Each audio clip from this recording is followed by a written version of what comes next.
Hello, thank you for joining me today. I would like to discuss the symbolic interactionist theory. The roots can be traced back to George Herbert Mead and Horton Cooley.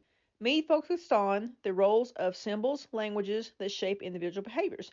Cooley added to the theory by adding his concept of the looking glass self, where the identity of oneself and the roles it plays, which comes from analyzing our social interactions.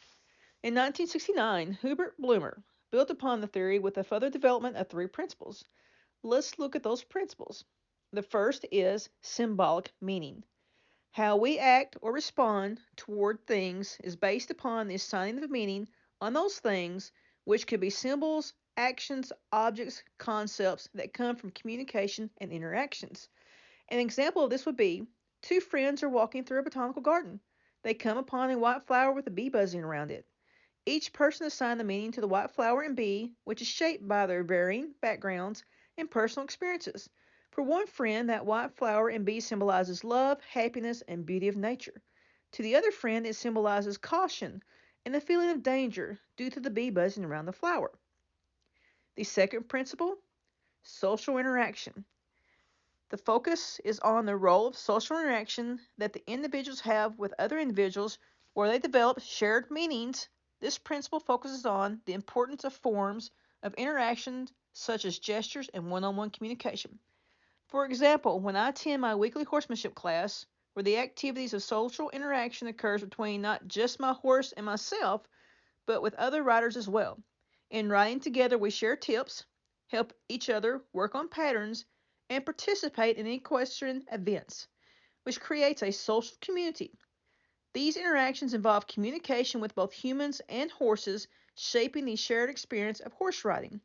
The third principle, self and identity, is where we focus on one's identity of him or herself through social interaction, which continually evolves through interactions and communications of other individuals.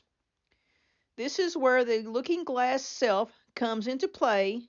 It's how we see ourselves based on how others perceive us to be. For example, let's look at surfing. Someone who enjoys surfing and goes regularly to the beach to surf, over time develops a strong connection to surfing. This action of riding the waves, mastering the techniques, and being a part of surfing community, which is important to their self-identity or who they are, they see themselves as a surfer and embody that lifestyle, skills, and values associated with that culture. This says how the person sees themselves and how they perceive others to see them. The symbolic interaction theory also has strengths and weaknesses. Let's look at one of each. One strength being that is on a micro level when looking at people's everyday life and how they give meaning to those lives. A weakness is that they neglect the macro level of society, such as institutions.